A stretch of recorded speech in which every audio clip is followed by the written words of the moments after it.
새해가 밝았습니다. 구독자님들, 2026년 새해에도 건강하시고 평안하세요. 며칠 전 아침 유튜브에 올라온 영상을 보고 살짝 열받아서 곧바로 관련 영상을 찍어야겠다 싶어 이렇게 영상 한번 올립니다. 오늘의 방송 주제는 원래 건축사 이야기 2편이었는데 다 미뤄두고 인테리어 사기 시공 사건에 대해 그 누구도 알려주지 않는, 그리고 알지도 못하고 있는 인테리어 시공 사기 사건에 대한 해결책을 영상으로 다루어 보도록 하겠습니다. 유튜브에 올라온 영상의 제목은 S땡땡 방송사에서 방송된 사건 빵빵이란 프로그램에서 방영된 제목은 추가 공사비 요구하며 내 집 걸어 잠근 공사업체란 제목으로 방송된 인테리어 관련 사기 시공 사건이었습니다. 내용의 요지는 3억 가까이 공사금을 받아간 인테리어 업자, 이런 녀석들은 인테리어 업자가 아니고 그냥 양아치입니다. 그 인테리어 업자가 유치권을 행사하며 현관 비밀번호를 바꾸고 문을 잠궈 버린 후 공사를 중단한 내용의 사건이었습니다. 집주인은 1년 가까이 집에도 못 들어가는 상황이라 합니다. 구체적인 사건의 내용은 1년 전쯤 공사비 2억 1,500만 원으로 계약하고 공사를 진행하기로 했답니다. 공사 과정에서 여러 가지 이유, 이런 사기꾼들의 경우는 보통 수만 가지의 이유가 있습니다. 여러 가지의 이유로 추가 공사 대금 명목으로 7천만 원 정도를 더 지불하였다 합니다. 추가비를 지불했음에도 불구하고 갑자기 9,200만 원을 노무비란 핑계로 돈을 더 요구하니 어처구니 없는 돈을 더 요구하는 일이 발생하여 그것은 부당하다 하여 그 돈은 지불 못하겠다고 집주인이 항의를 하니 갑자기 더 이상은 공사를 못하겠다고 하고 현관 비밀번호를 바꾸고 문을 잠궈버린 상황으로 이후 1년이 넘도록 집에도 못 들어가고 지금까지 공사가 중단된 안타까운 사연의 내용이었습니다. 만약 이런 일들이 구독자분들에게 발생했다고 가정하면 그 심정이 어떻겠습니까? 환장합니다. 속이 벌떡 디비질 겁니다. 여기서 디비진다는 말은 경상도 사투리로 속이 뒤집혀서 몹시 화가 나고 답답하다는 뜻입니다. 거두절미하고 언론 매체를 통해서 인테리어에 관련된 수많은 사기 사건을 일반인들이 정말 많이도 접했을 것입니다. 그런데도 불구하고 이런 인테리어와 관련된 사기 사건이 끊이지 않고 빈번하게 발생하는 데에는 구조적인 큰 문제가 있지 않겠습니까? 또한 그 해결책이 너무도 집주인에게만 불리하여 이런 사기꾼 같은 인테리어와 시공업체가 사라지지 않는 것입니다.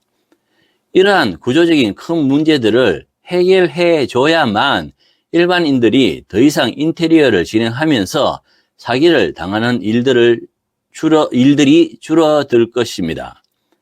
사회적 해결책을 제시해야 함에도 불구하고 언론과 대중매체에서는 이런 사건이 발생하면 그 사건만 부각을 시켜 억으로 끌기에만 바빴지 그 누구 하나 이런 사건을 집주인의 입장에서 어떻게 해결하고 방지 대책이 무엇인지는 관심도 없고 해결할 방법도 모릅니다.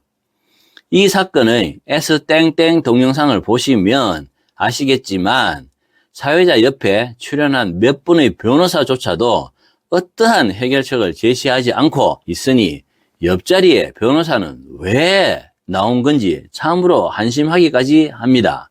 패널로 변호사를 왜 불렀는지도 궁금합니다. 패널로 나온 변호사라면 어느 정도의 법적인 해결책은 알려주셔야 되는 것 아닙니까? 해결 방법을 알려주지 못하는 데 별 관심이 없거나 모르거나 둘 중에 하나 아니겠습니까? 이렇듯 방송에 출연한 몇 분의 변호사들마저도 이런 사건은 업자의 불법적인 요소가 다분하지만 법적으로는 집주인이 불리할 수밖에 없다는 사실을 인지 있는 것입니다. 일반인뿐만 아니라 변호사들마저도 해결 못하는 아주 더러운 인테리어 사기 사건이 발생한 것입니다.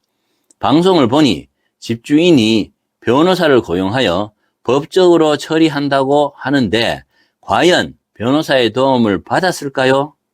쉽지 않습니다.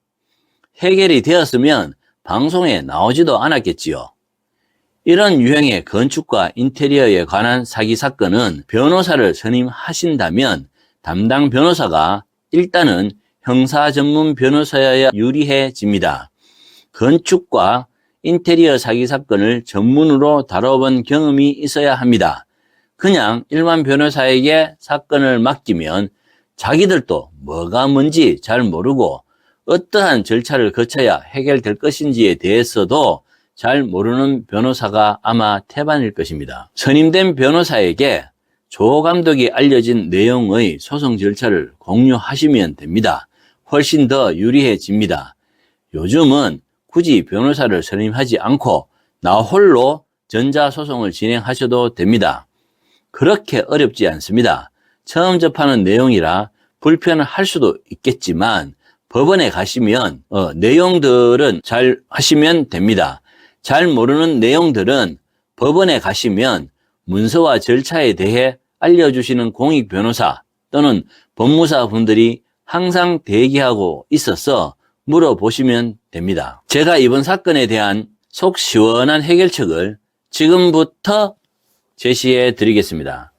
이런 사기꾼들은 조 감독에게 걸리면 그냥 인생 종치게 만들 수도 있습니다. 그냥 평생을 전과자로 살면서 이 업계에 다시는 발을 못 들여놓도록 해버립니다. 그런 노하우를 공유해 드리겠습니다. 2026년 구독자님에게 선물로 이 방송을 드립니다. 법적으로 대항하는 방법 이제 시작합니다. 일단 여기서 인테리어 업자가 주장하는 유치권에 대해 한번 설명해 드리겠습니다.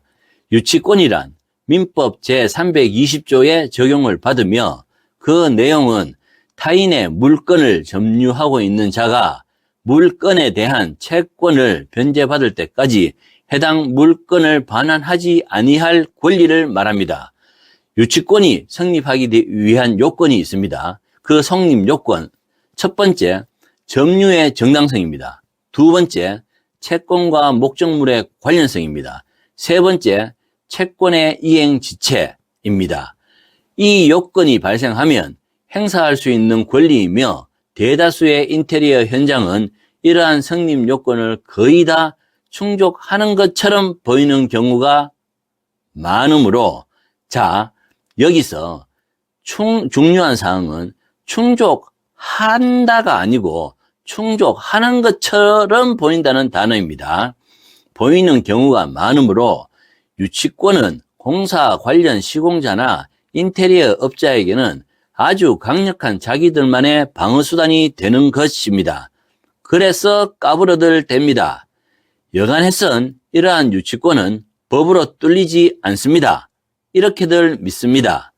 이런 유치권을 믿고 사기꾼 업자들이 작심하고 날뛰는 것임을 일반인들이 알고 있어야 합니다. 자, 지금부터 이런 사기꾼 업자들이 설 자리를 잃게 만들어 봅시다. 이 녀석들 센 척하지만 조 감독에게 걸리면 한 방에 인생 조집니다. 고양이 앞에 쥐꼴 됩니다.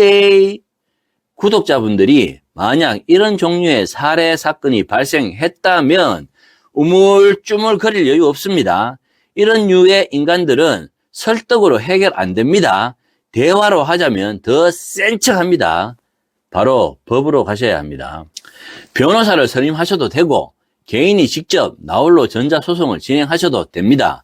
그냥 아무런 준비 없이 변호사를 찾아가봤자 변호사도 이런 사건의 경험이 없으면 무슨 소송부터 해야 하는지 모르는 변호사들도 참으로 많습니다. 변호사를 선임하신다면 아까 전에 준 바대로 조 감독이 알려주는 절차를 알려주고 소송을 진행해 줄 것을 요구하셔야 합니다. 사기꾼 업자의 간담을 서늘하게 할 소송 절차입니다. 첫 번째, 본안 소송을 하기 전 제일 먼저 유치권 보전 확인 소송과 부동산 인도 단행 가처분 신청과 증거 보전 신청을 세 가지를 동시에 진행하셔야 됩니다. 본안 소송은 그 기간이 6개월, 최소 6개월 이상은 소요되므로 본안 소송 먼저 이 세 가지 소송부터 동시에 꼭 진행하셔야 됩니다. 자, 여기서 유치권 부존재 확인 소송이란 무엇인지 한번 살펴보겠습니다. 사기꾼 업자가 주장하는 유치권이 법적으로 근거가 없음을 법원에서 확인받는 절차로서 이 사건의 경우 공사의 진행률 대비 기승금이 초과 지불되었으니 법원에서 인용될 확률이 아주 높습니다. 인용될 경우 판결 전에라도 강제 집행하여 문을 열 수가 있습니다. 이번 사건의 경우 99% 승소합니다. 소송 기간은 보통 한 달에서 두 달 정도 소요됩니다. 짧지요? 이 소송을 먼저 진행하여 법원에서 인용이 되면 그동안 집을 사용하지 못한 것에 대한 임대료 상당의 손해금과 공사 지연 지체 상금 청구 소송도 병행하시면 사기꾼 업자들의 얼굴이 똥색으로 변합니다.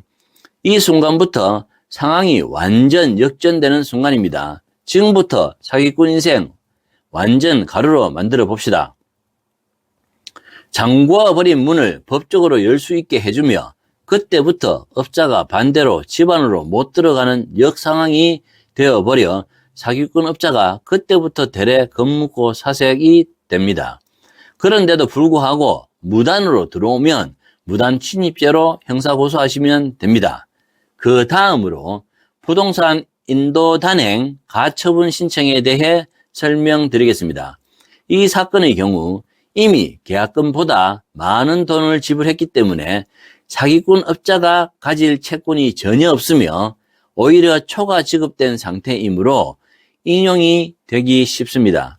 인용이 되면 법원 집행관과 함께 가서 문을 열고 점유를 되찾아올 수 있습니다. 그 다음으로 증거 보전 신청에 대해 설명드리겠습니다. 유축업단 판결이 날 때까지 몇 달이 소요되는 관계로 증거 보전 신청을 법원에 제출하면 법원의 감정인이 현장에 나와서 그 동안의 공사 진행에 대한 현장 조사를 진행하여 공사금 지급 대비 공사의 불성실의 기록이 박제되어 법적 증거로 남기 때문에 그 즉시 다른 공사업체를 불러 공사를 재개할 수 있으며 그 이후에는 사기꾼 업자가 공사에 털끝만큼도 손을 댈 수 없는 전세의 역전이 펼쳐집니다. 즉 본안 재판의 결과가 나오기 전에 집을 고쳐서 입주할 수 있는 명분을 만드는 작업이 바로 증거 보전 신청 작업입니다.